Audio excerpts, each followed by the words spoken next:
أعوذ بالله من الشيطان الرجيم بسم الله الرحمن الرحيم أفلا يتوبون إلى الله ويستغفرونه والله غفور رحيم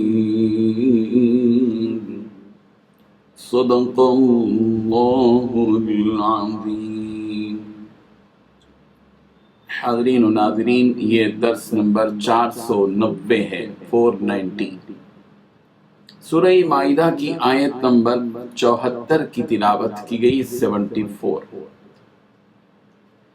لفظی ترجمہ دیکھیے، افلا یتوبون، کیا یہ پھر بھی توبہ نہیں کرتے، اللہ اللہ کی طرف، وَيَسْتَغْفِرُونَ، اور نہیں وہ استغفار کرتے، واللہ، اور اللہ غفور، بہت بخشنے والا، رحیم، نہایت رحم کرنے والا ہے۔ لفظی ترجمہ دیکھیے تو یہ کیوں اللہ کے آگے توبہ نہیں کرتے اور اس سے گناہوں کی معافی کیوں نہیں مانگتے، اور اللہ تو بخشنے والا ہے، مہربان ہے۔ اس آیت میں دو باتیں بتائی گئی ہیں۔ پہلی بات، یہ لوگ کیوں اللہ کے آگے توبہ نہیں کرتے اور اس سے کیوں گناہوں کی مغفرت نہیں مانگتے، اور دوسری بات یہ بتائی کہ جبکہ اللہ تعالیٰ تو معاف کرنے والا، رحم کرنے والا ہے۔ بزرگان محترم، سورہ مائدہ کی یہ مختصر سی آیت ہے، لیکن گمراہی میں مبتلا اور گناہوں میں لت پت اور جراحیم میں مشغول غافل بندوں کے لیے رحمت کا اس آیت میں پیغام۔ اللہ تعالیٰ کس قدر اپنے بندوں پر مہربان ہے اور کس طرح اپنے بندوں کو معاف کرنے والے ہیں، اس کا اندازہ اس آیت کے اس پیارے جملے سے ہوتا ہے کہ خود اللہ تبارک و تعالیٰ اپنے بندوں سے پکار پکار کر یہ کہہ رہے ہیں کہ افلا یتوبون الی اللہ ویستغفرون، یہ لوگ کیوں اللہ تعالیٰ کے آگے توبہ نہیں کرتے اور یہ کیوں اپنے رب سے گناہوں کی معافی نہیں مانگتے، جبکہ اللہ تعالیٰ کی ذات اپنے بندوں پر اس قدر مہربان ہے کہ وہ غفور بھی ہے کہ اللہ تعالیٰ اپنے بندوں کو، گناہگار بندوں کو معاف بھی کر دیتا ہے، رحیم، رحمت کی بارش بھی برساتا ہے۔ توبہ اور استغفار دو الفاظ ہیں الگ الگ۔ اللہ کے ایک بندے کے لیے یہ دونوں الفاظ بہت بڑی نعمت ہیں۔ اللہ تعالیٰ نے مجرم اور گنہگار بندوں کے لیے اپنی مہربانی سے توبہ اور استغفار کا دروازہ کھلا رکھا ہے۔ حدیث میں ہے، نبی کریم حضرت محمد رسول اللہ صلی اللہ علیہ وسلم نے اپنی امت کے افراد کو اس بات کی خوشخبری دی کہ اللہ تعالیٰ اپنے بندوں کو موت کا غرغرہ پیش آنے تک بھی معاف کر دیتا ہے۔ غور کے لیے حضرت آدم علیہ السلام سے لغزش بھی، حکم دیا گیا تھا کہ جنت میں رہو، کھاؤ پیو سب کچھ، لیکن اس درخت کے قریب نہ جانا، ولا تقربا هذه الشجرة۔ حضرت آدم اور حوا دونوں نے اس درخت کے قریب جا کر اس درخت میں سے کھا لیا۔ ظاہر بات ہے کہ اس کے بعد ان کو جنت سے نکال دیا گیا، زمین میں ان کو ڈال دیا گیا، وہ زمین میں آئے۔ پھر حضرت آدم علیہ السلام کو خود اللہ تبارک و تعالیٰ نے یہ کلمات سکھائے، توبہ کے کلمات۔ فَتَلَقَّى آدَمُ مِن رَبِّهِ كَلِمَاتٍ فَتَابَ عَلَيْهِ إِنَّهُ هُوَ التَّوَّابُ الرَّحِيمُ۔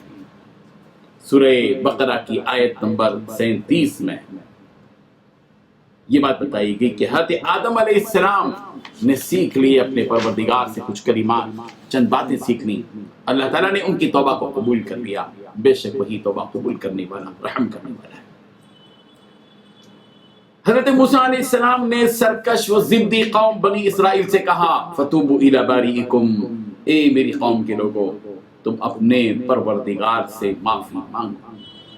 حضرت ابراہیم علیہ السلام نے اللہ تبارک و تعالیٰ سے یوں کہا، وَتُبْ عَلَيْنَا إِنَّكَ أَنْتَ التَّوَّابُ الرَّحِيمُ۔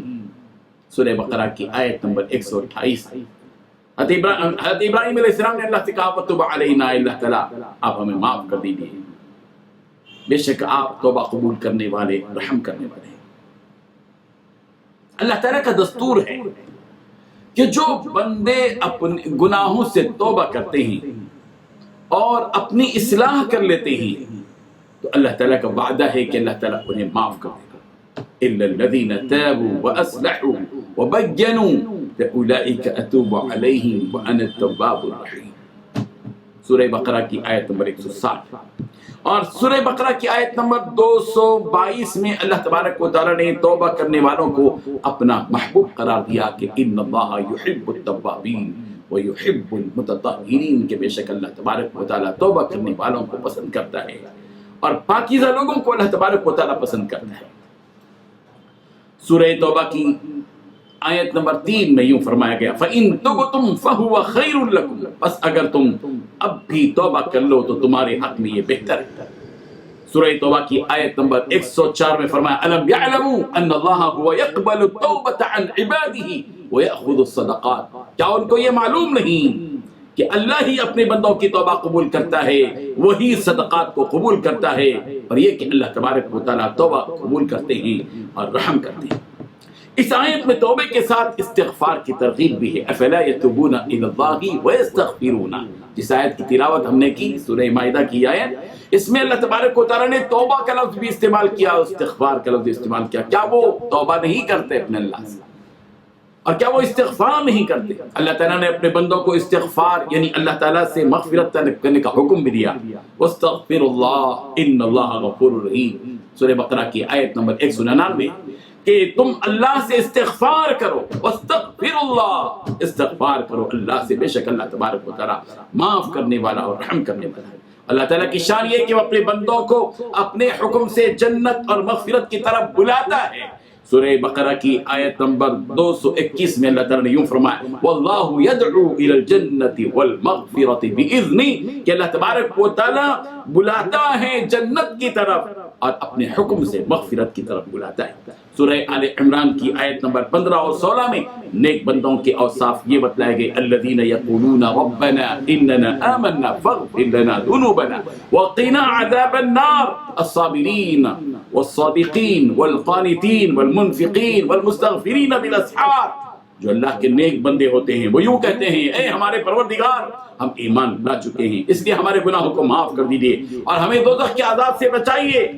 یہ وہ لوگ ہیں جو صبر کرنے والے، سچ بولنے والے، فرم برداری کرنے والے اور اللہ کی راہ میں خرچ کرنے والے، اور رات کے آخری حصے میں تہجد کے وقت میں سحر کے وقت میں اپنے پروردگار سے مغفرت مانگنے والے۔ اور یہ حقیقت بھی قرآن مجید میں بیان کی گئی کہ اللہ کے عذاب سے بچنے کا فارمولہ استغفار ہے۔ سورہ انفال کی آیت نمبر 33 میں اللہ تعالیٰ نے فرمایا وَمَا كَانَ اللَّهُ مُعَذِّبَهُمْ وَهُمْ يَسْتَغْفِرُونَ، اللہ تعالیٰ ان کو عذاب نہیں دے گا جب تک کہ وہ استغفار کرتے رہیں گے۔ حضرت نوح علیہ السلام نے اپنی قوم سے کہا تھا وَأَنِ اسْتَغْفِرُوا رَبَّكُمْ إِنَّهُ كَانَ غَفَّارًا يُرْسِلِ السَّمَاءَ عَلَيْكُمْ مِدْرَارًا وَيُمْدِدْكُمْ بِأَمْوَالٍ وَبَنِينَ وَيَجْعَلْ لَكُمْ جَنَّاتٍ وَيَجْعَلْ لَكُمْ أَنْهَارًا۔ حضرت نوح نے اپنی قوم سے للکار کر کہا تھا، پکار کر کہا تھا کہ میرے قوم کے لوگوں استغفار کرو، استغفروا ربکم انہ کان غفارا، بے شک وہ معاف کرنے والا بخشش کرنے والا ہے۔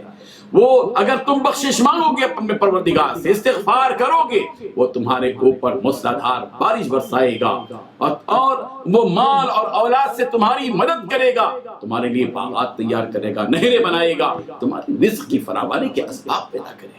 ضرورت اس بات کی ہے کہ ہم اپنے پروردگار کی طرف رجوع ہوں، اپنے گناہوں کا احساس اور ندامت کے آنسو بہا کر اپنے پروردگار سے توبہ اور استغفار کریں، اللہ سے مایوس نہ ہو، وہ تو معاف کرنے والا ہے۔ اللہ تعالی عمل کی توفیق عطا فرمائے۔ وآخر دعوانا ان الحمد للہ رب العالمین۔